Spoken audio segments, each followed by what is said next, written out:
ఇప్పుడు కొంతమంది అడుగుతారండి, మనకి చూడటానికి వుడ్ ఫీల్ ఉండాలండి, కాకపోతే తడిసినా ఏం కాకూడదు, వెదర్ ప్రూఫ్ అన్నీ ఉండాలి, దాని సౌండ్ ప్రూఫ్ అన్నీ ఉండాలంటారు.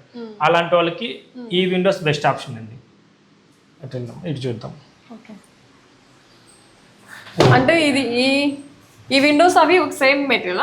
విండోస్ అవి సేమ్ మెటీరియల్ అండి, కాకపోతే దీంట్లో కలర్ ఆప్షన్ అండి. ఇది ఫినిషింగ్ వేరే ఉంది, ఫినిషింగ్ వేరే ఉంటుందండి. ఫినిషింగ్ వేరే ఉంటుంది, కలర్ వేరే ఉంటుంది, మెటీరియల్ అంతా ఒకటే అండి, కలర్ ఒకటే ఆప్షన్ మారుతుంది. దీనికి మనం గ్రిల్ పెట్టుకోవచ్చు అండి. ఇప్పుడు ఏ కలర్ అయితే ఉందో frame, same frame same colour grill వస్తుందండి. మనకి గ్రిల్ లో కూడా కస్టమైజబుల్ అండి, ఇట్లా అడ్డమైనా వేసుకోవచ్చు, నిలువులైనా వేసుకోవచ్చు. దీంట్లో కూడా కస్టమైజబుల్ ఉంది. కాకపోతే అదే కొంతమంది చెప్పా కదా, కొంచెం ప్రీమియం కస్టమర్స్ వస్తారు, ఆ వైట్ వద్దాం అవి చూసి ఎక్కడ చూసినా అయ్యే ఉన్నాయి, వైట్ అంటే కొంచెం అందరు లైక్ చేయరు కదా, లైక్ చేస్తూ ఉంటారు. మాకు విసిగెత్తిపోయిందమ్మా వాటితో, మాకు చూడటానికి వుడ్ లాగా ఉండాలి మాకు ఇంట్లో మొత్తము, కాకపోతే మాకు చెదలు అనేది పట్టకూడదు, అందులోకి ఇది బెస్ట్ ఆప్షన్ అండి. చూడటానికి వుడ్ కూడా కొంచెం రిచ్ ఫీల్ వస్తుంది.